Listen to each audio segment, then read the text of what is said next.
Dear students, আশা করি তোমরা ভালো আছো।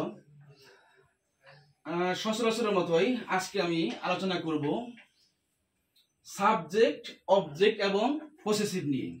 তোমরা কিন্তু সকলে জানো যে বিভিন্ন প্রকার গ্রামার, যেমন ভয়েস, তারপর নেরেশন এবং আরো অনেক প্রকার গ্রামার এবং ইংলিশ তোমরা ভালোভাবে পারতে গেলে অবশ্যই একটা সাবজেক্টের অবজেক্ট এবং পসেসিভ ফর্ম কি করতে হবে, জানতে হবে নাকি?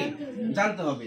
সেই কারণে আমি সেই অবজেক্ট, সাবজেক্ট, অবজেক্ট এবং পসেসিভের একটা লিস্ট আমি ইতিমধ্যে আমার বোর্ডে করে ফেলছি। ঠিক আছে, এটা নিয়ে আমরা এখন প্র্যাকটিস করবো নাকি? তোমার সঙ্গে সঙ্গে আমার সাথে কি করবা, উত্তর দিবা। ওকে, আচ্ছা, সাবজেক্ট অর্থ কি বলতো? কর্তা, তাই না? বা উদ্দেশ্য অন্বেষণ বলা যায়। অবজেক্ট অর্থ কি? আর পসেসিভ সম্বন্ধ নাকি? তাহলে এখানে কিন্তু আমি অর্থ সহ বলে দিচ্ছি নাকি? অর্থ সহ বলে দিচ্ছি। এগুলো তোমাদের কি করতে হবে, মানে অবগত থাকতে হবে এবং সবসময় মাথার ভিতরে থাকতে হবে। কারণ আমরা যখন ভয়েস চেঞ্জ বা জেনারেশন করবো তখন আমাদের এটা সবসময় জন্য কি করবে, আমাদের এটা লাগবে এবং এমনি আমাদের এটা অনেক কাজে লাগে। ঠিক আছে, অনেক কিন্তু এই বিষয়টা জানে না। আজকে আমরা একটু প্র্যাকটিস করব। আচ্ছা, আই অর্থ আমি, আয়ের অবজেক্ট মি মানে কি? আয়ের পসেসিভ কি? মাই, মাই অর্থ কি? আমার নাকি? তাহলে উই অর্থ কি?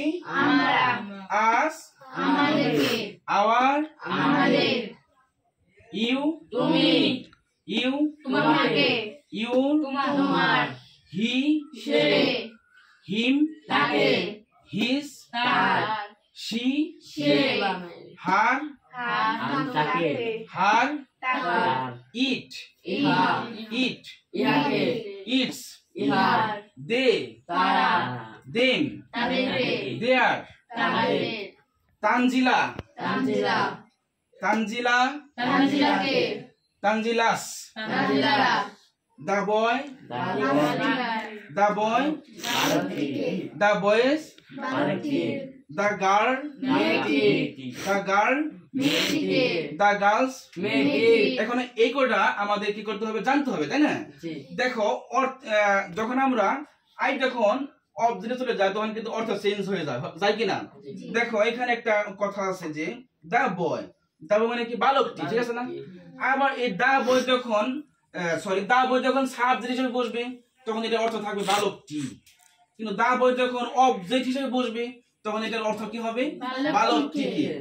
আবার অনেক সময় দা বয়েস এটা পসেসিভ হিসেবে বসে। আমরা কিন্তু বলছি যে এই যে পসেসিভ এখানে যে লিস্ট করছি, পসেসিভ কখনো একা বসতে পারে? পসেসিভ পরে একটা কি লাগে, একটা ওয়ার্ড লাগে। ওই ওয়ার্ড সহ হলো পসেসিভের দাম। এছাড়া কোনো পসেসিভের কোনো দাম কি নাই, দাম নাই। যেমন আমি যদি বলি যে তানজিলাস, তানজিলাস কি? তানজিলার কি? তানজিলাস মাদার বা তানজিলাস ফাদার বা তানজিলাস বুক বা এই সমস্ত জিনিস হবে নাকি? এই সমস্ত ওয়ার্ড হবে। তাছাড়া এই পসেসিভ কখনো একা বসতে পারে না, তারপরের ওয়ার্ড সঙ্গে নিয়ে বসে নাকি? আর সাবজেক্ট যখন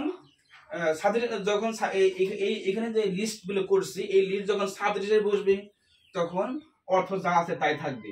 কিন্তু এই অবজেক্টের সিরিয়ালে যে কটা আছে সবগুলো কে যুক্ত হবে, মনে রাখবা। ঠিক আছে, সবসময় কি যুক্ত হবে, কে যুক্ত হবে। যেমন ইউ মানে কি? তুমি। আর ইউ মানে কি? তোমাকে। যেমন এই যে কিছুক্ষণ আগে আমরা কিন্তু একটা জিনিস বলছিলাম, যেমন আই লাইক ইউ, আমি তোমাকে কি করি, পছন্দ করি। আবার you R a smart boy, তুমি একজন স্মার্ট ছেলে। আবার আই লাইক ইউ, আমি তোমাকে কি করি, পছন্দ করি নাকি? তোমাকে, এখানে কিন্তু ইউ প্রথমে বসছে, তার অর্থ কি? তুমি।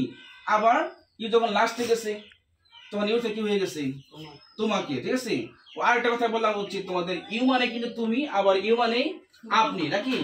আবার ইউ মানে তোমাকে, ইউ মানে আপনাকে, বা ইউ মানে তোমরা, ইউ মানে তোমাদেরকেও হয় নাকি? এগুলো তোমাদের জানতে হবে। আবার কিন্তু ইউ মানে তোমার, আবার ইউ মানে আপনারও হয় নাকি? বা আপনাদেরও হয়। ঠিক আছে, এই জিনিসগুলো তোমাদের খুব সুন্দরভাবে এই সাবজেক্ট, অবজেক্ট এবং পসেসিভের যতগুলো অর্থ সহ দিয়ে দিয়েছি, এগুলো তোমাদের অবশ্যই মুখস্থ রাখতে হবে, মাথায় সবসময় থাকতে হবে, তবে তোমরা ইংলিশে অনেক ভালো করতে পারবে। ঠিক আছে, আজ আমরা এই পর্যন্ত নাকি? ভালো থাকবে আজকে।